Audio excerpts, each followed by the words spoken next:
So we just did that video on lathe planes, and I wanted to give a quick update before we started this video on how we built these operations. And that update was that I talked to reseller support, and uh, the planes combos we were using were correct. The X pointing away from the subface scallop, and the Z pointing toward an X toward the main on the cross operation. And it appears that this operation, I went out and tested this at a machine, this operation here is posting C90. It should post C negative 90. And they're going to take a look at the post because they're saying that, we did all kinds of tests on the phone on fast support, and there was no way to get this to work. So this post I've had for 2 years has a problem. Anyway, I never knew that because I just hand coded all the C-axis stuff because I didn't, always, I didn't know how to get these to actually index properly. Anyhow, we go to building operations, and the face mill operation, we used geometry, I believe, that we can't even probably see right now. This little box. So I had created wireframe, curve edge here, here, and here. I used the extension tool to extend this geometry by 100,000ths at a time, or by I put in a custom length. It was half the diameter of the tool I added. Bang bang. Then I grabbed line endpoints, locked the auto cursor to endpoints like so, and bang bang, put this line in here. So that was how that was set up for geo, and we moved ourselves into the main face flat world coordinate system C and T plane, and we went up here to milling and grabbed face, and so that grabbed this dialog here, and we toolpath type facing our geometry, as I said, this box that we grabbed, so we grabbed the geometry, we grabbed a tool, we right click, created a tool, create a 1/2 inch on mill with the 4 flutes and 1 thou per tooth, something conservative, 3,000 spindle speed, so 400 surface foot, like we're cutting a stainless steel or something like that, and left the default holder, huge stick out, don't care about it really. We'll let the in this case we'll let setup take a look at it, and allow them to decide what the stick out's going to be and stuff like that. But we edited the roughing angle to 90 here, picked the zigzag path, so there's these different type paths. Well, we picked zigzag, and that gave us that nice pattern you see there coming across the face. And I don't use this tool path, so I was just playing around to use this a face. I would have used a face milling operation in reality to make this cut. It'd be prettier, but I mean, it was cool to use the face tool in the lathe. Interesting. So linking parameters for depth, we grabbed incremental, the geometry. For top of stock, we grabbed absolute and a point, and that point we can only grab with our auto cursor settings like this, and bang, we grab that point and see that number populates. And then we left the 0.2 and the 0.25 retract, went to planes, and I guess we could have arc filter tolerance that if it was something crazy. It's not. Planes, we use top and main, I guess front flat cross, so I guess I would have had WCS, C&T in those boxes instead. Sorry about that.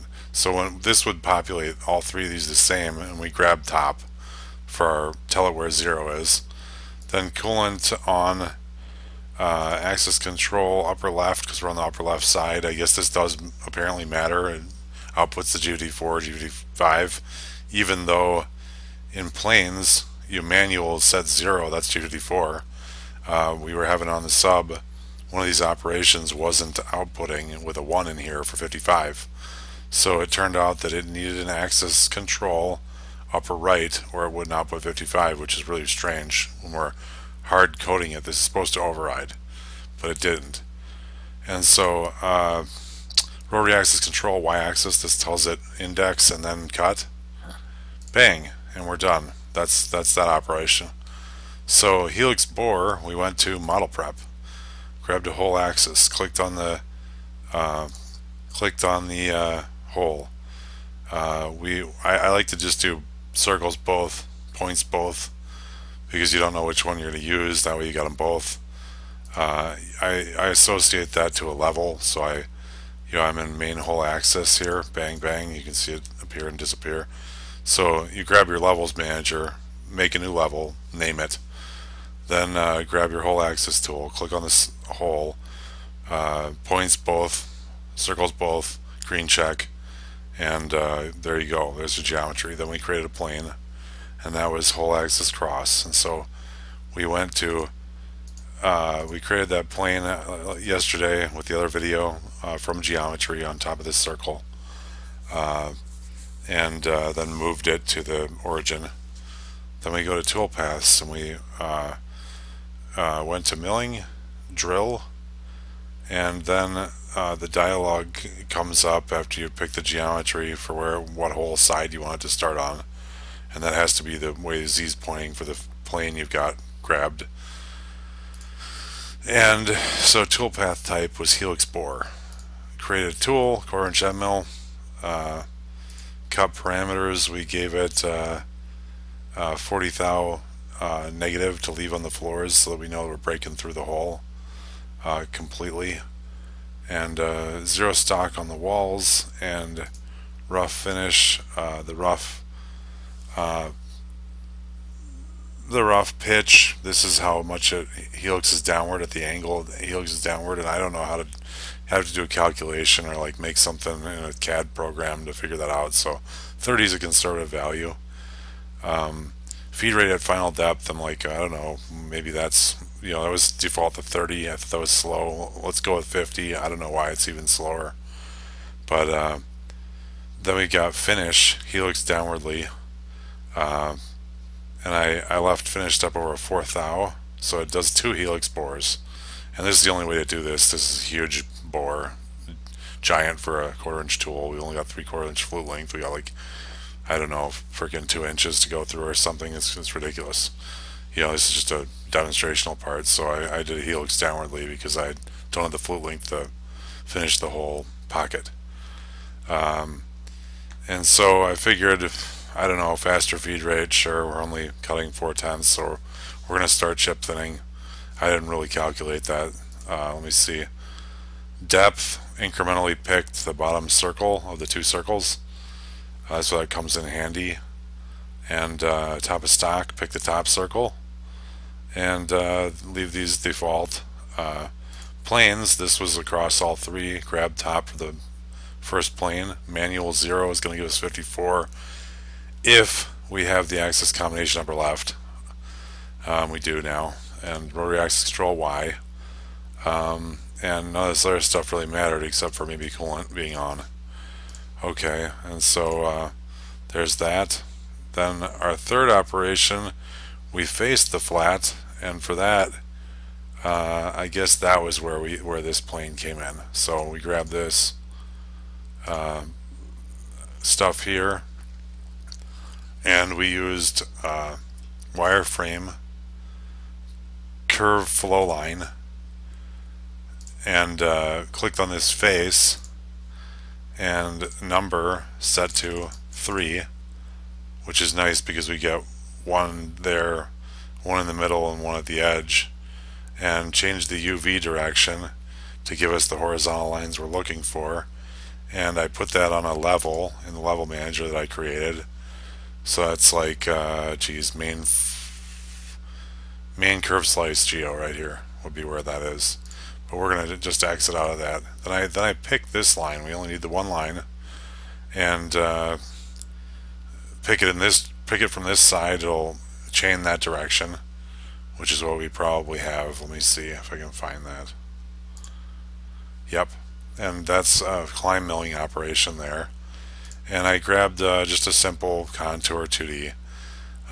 This isn't the best path because all my cuts are the same length despite differential engagement. If I really cared about runtime, I could use a dynamic mill and then dictate where the stock was and wasn't, and we get an odd shaped path that we could run before a contour, and we'd have to run those in that order, and then I'd probably put them together in Simco, and then put, if we had other operations, put the C-axis moves in manually and put those operations in, so I didn't get a rough and then another tool call for a finish.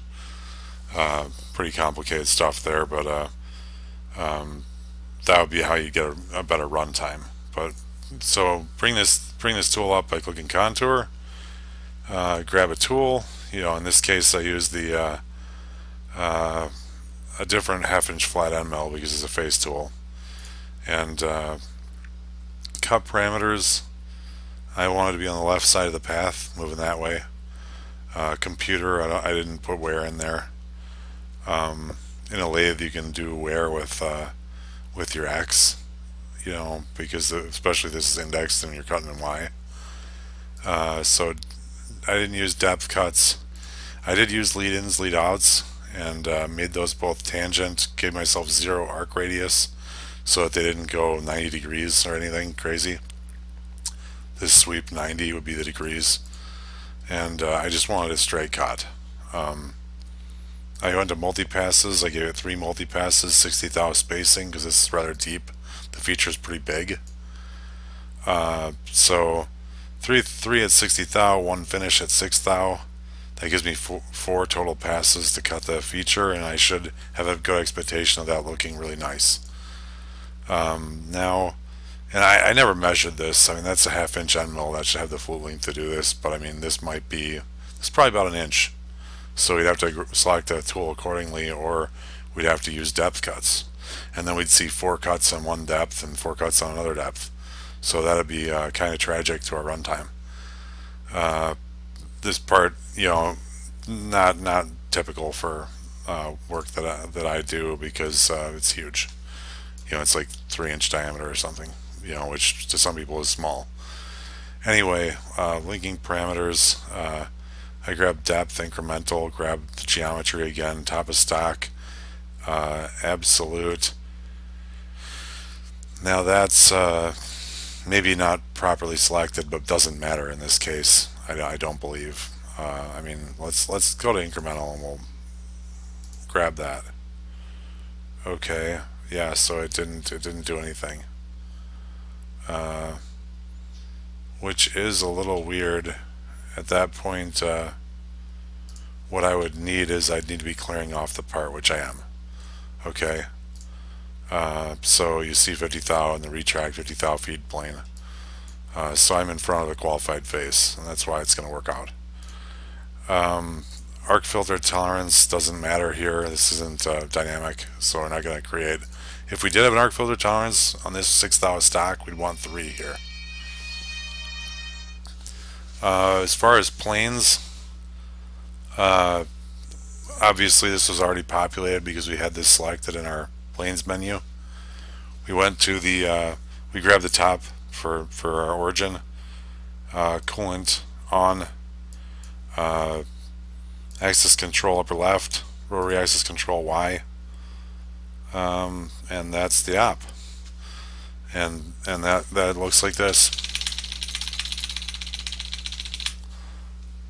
Sorry guys, I'm a little bit, I don't really have time for the video, but I figured I'd make it because it would explain the planes thing being correct and the post being the problem, and also give you the other video that I talked about. So in 2D dynamic peel mill, this operation, not something I use very often. Actually, I think this is a cooler operation. It's kind of like a dynamic that's real easy to get code for if you've got geometry that supports it. Now that's maybe where it falls off, because this is 2 parallel lines chained in the same direction. So we used, let me see, main second flat cross. So we go here, here, and there, and that's our plane that we made by dropping the gnomon on the face, pushing X toward the main, Z above the feature, and origin to origin. And we created wireframe, curve on edge, bang, bang.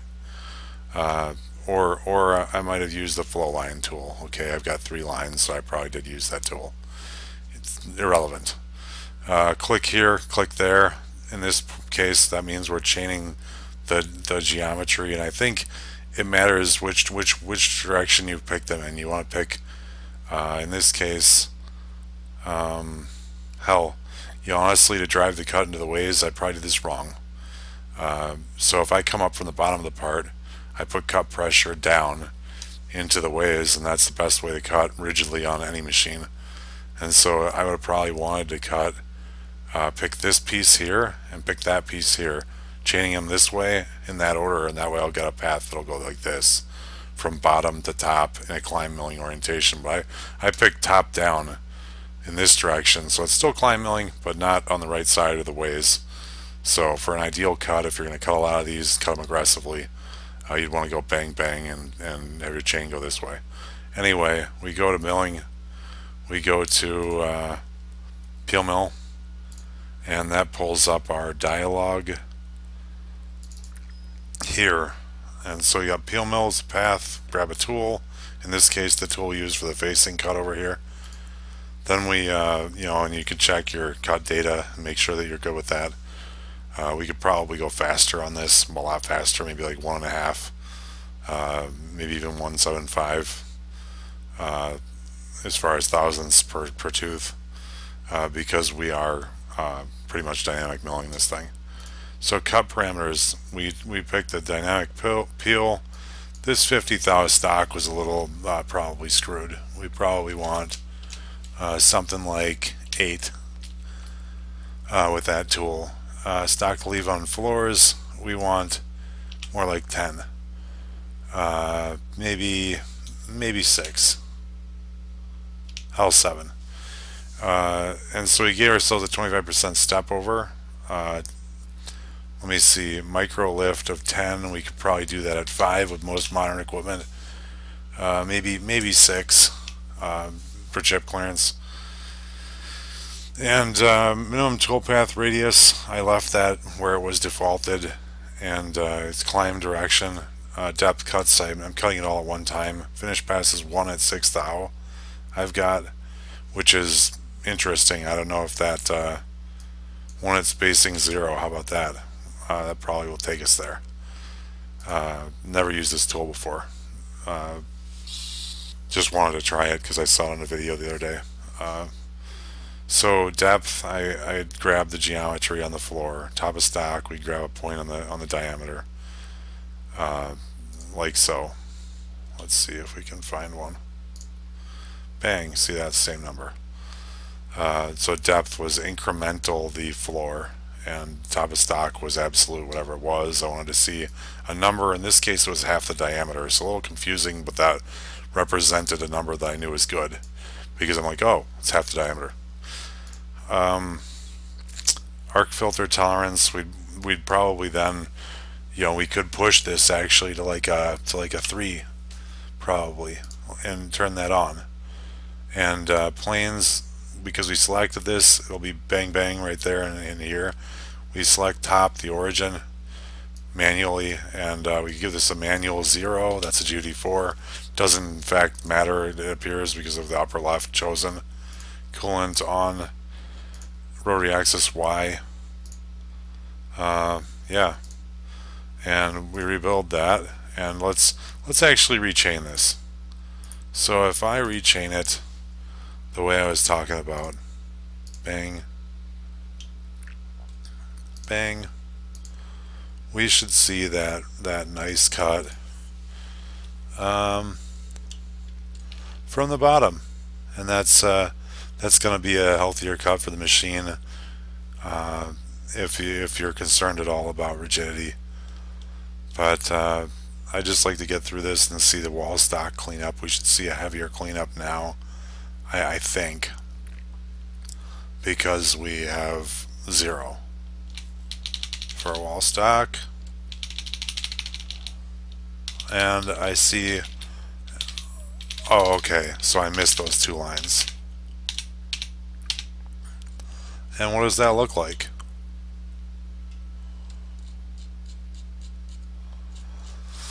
Holy crap, it looks like nothing. So I don't understand why it made the 2 passes if it's going to leave nothing. So maybe my cut parameters I should leave, I don't know, finish passes at, maybe if I go to 8, will that give it to me? We should be able to see it. Okay. So apparently my cleanup stock, I may be wrong. You don't have to look at this and really analyze it, and who wants the time right now. But the step over at 8 matching my stock, if you see that 8 matching my stock on the walls, appears to be making the 8th out cut. So I think that's the right way to set that up. So that gets us across the model to the other side. And our first operation was the contour, and we used the subface scallop. Let me go to top view, and maybe this will be screwed top view now because I just chose that. Let me go to top. Give myself a little aspect ratio, come back to the right plane, go to wireframe. I'm going to go to curve flow line, and I'd click these 3 surfaces, and I guess here we'll do it for you guys. There's 1, there's 2, there's 3, and I guess I didn't have to alter my direction, but sometimes you'll have to alter direction on each piece of geometry, and if that's the case, no big deal. Just as you click wrong geometry, if it's vertical, just switch it and click your next geometry and switch it as necessary. And we wanted a line here that followed the bottom, and I chose to do this. I mean, this could be helpful as far as associativity for linking parameters. And so we chose a milling op, contour 2D. We chose this geometry, and we have to imagine this part spinning to the main for our C0 to get cut. And then I want to be cutting in this direction for climb, so that's this. Now what the hell is going on? That would be this direction, and I don't know why that won't. Let me see. This is a chain. Let's go partial. For some reason it doesn't want to chain right now, and I don't know why that is. No, I don't want to keep the operation.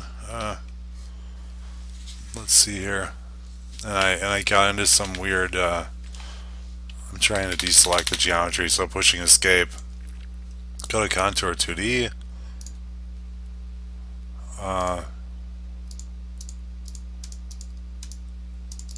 I don't even know why this won't flip, so if we select this way, boom, does not touch the branch point. Anyhow, that's a problem that transcends this video. I don't know why it won't chain right now, but let's see here once. Can't even see the part. Okay, so come over here and I click on chain. I did get it to chain. That shouldn't be a problem under normal circumstances. Sometimes Mastercam is really goofy with not seeing lines being connected even though they're freaking touching each other. I mean, if I went to rechain this, what would happen?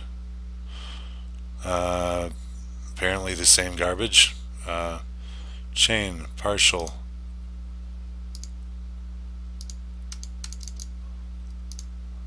Yeah, let's not do that because I don't know what's going to happen. that wasn't a problem the first time around. So pulled up contour, selected chain, brought this up, grabbed myself a tool, didn't do depth cuts. I did multi-passes, 4 at 60 thou, 1 at 6 thou. Linking parameters, grab the depth of the geometry, grab the top of stock, this line like I said, left these alone, went to left arc filter alone. Planes, I had these 3 planes, grabbed top sub for my 3rd plane, turn my coolant on, axis control upper right, oh yeah, planes manual at 1 for 55, query axis to Y, and it outputted the code. And I mean, something that would be interesting to do here, especially interesting if it weren't for the geometry being screwy right now. I mean, maybe it did create those flow lines. Maybe that's what happened. I don't really know. But I mean, what would actually be cool, probably, let's try something once. We go to level number 10 and we do dynamic 2D mill face. Then we go to wireframe and we grab curve one edge, bang, bang. That's all. This is 2D. It's that didn't work at all. Let's delete all of that.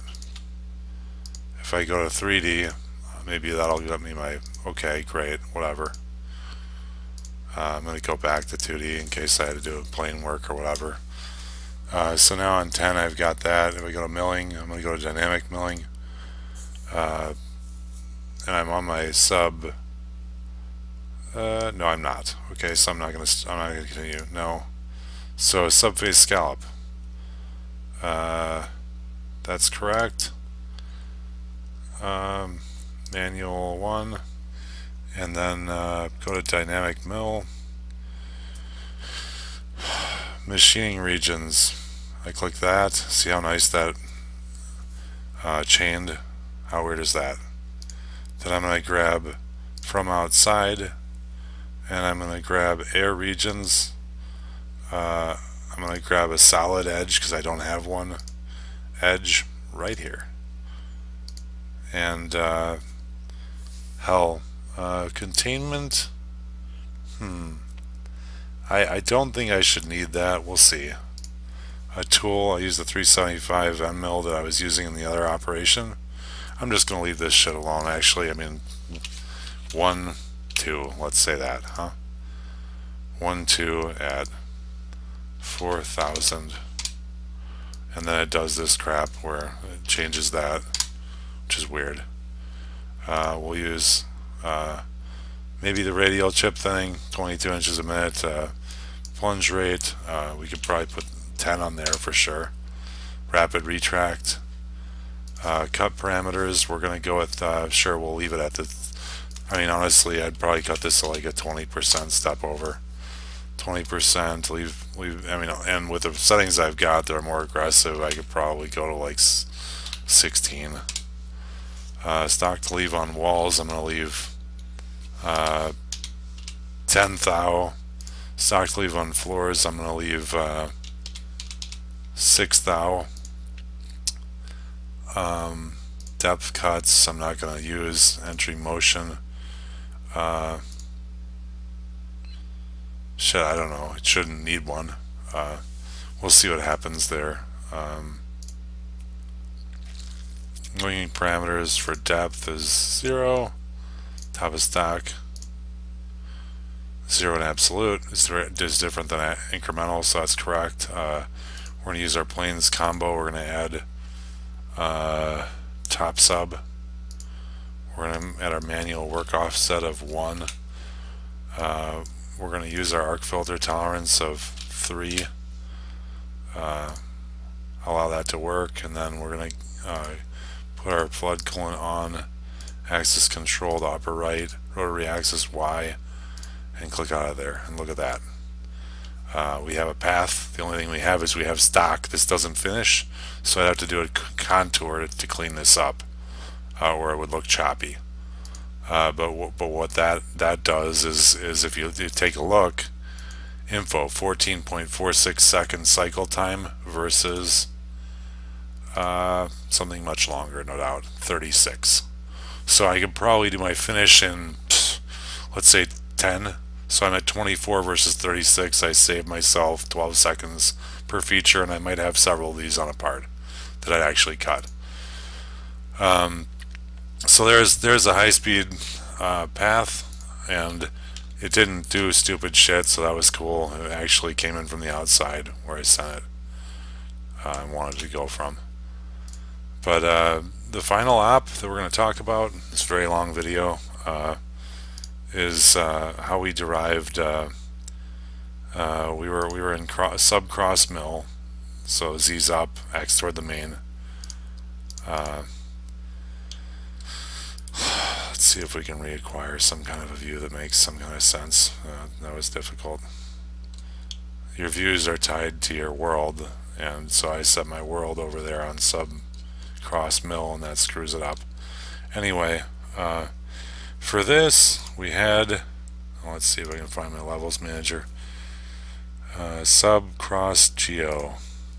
So this little chain we created with wireframe, curve one edge, clicking on these edges, and if you click them right, they'll chain nice. Click bottom and it'll chain this way, and this is climb milling direction. We're off the left side of the wall, moving this way. So click, click, click, click, and turn and click, and that's how we would have created that with curve one edge. And we'd put it on, if we're in a level like we did, it appears in a level. So then we pull up milling, and boring, contour 2D, give it the chain direction, and go to parameters. Grab a tool and go to toolpath type is contour, holder is irrelevant, cut parameters, stock on the walls. I left 0 because I'm taking this thing in a series of little cuts. The finish should look fairly good. Depth cuts, max rub step. Okay, that's a little heavy with a 1/4 inch tool, so maybe I should have actually left something. I mean, I could just as soon leave 10 and 5. That'll make the path take even longer than it already does. It's quite a long path. This is not an efficient way to make this geometry in production. So depth cuts, I got 50 thou. Finish step at 0.005. Finished cuts equal 1 now, and so we got an extra pass. Lead in, lead out. I'm tangent 60%. That puts my tool straight off the part with 0 radiuses. 60% I'm coming out, which, I mean, I guess which breaks the corner, so I don't leave a undercut. Then I got breakthrough at nothing. Multi passes. What the heck did I need? Oh, because it's got such a large amount of stock. So I got 2 at 60 thou, 1 finish at 6. So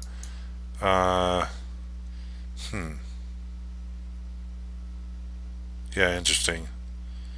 It may have automatically populated right here, I'm not sure, but it's showing stock right now, even though my cut parameters had 0 stock on the walls.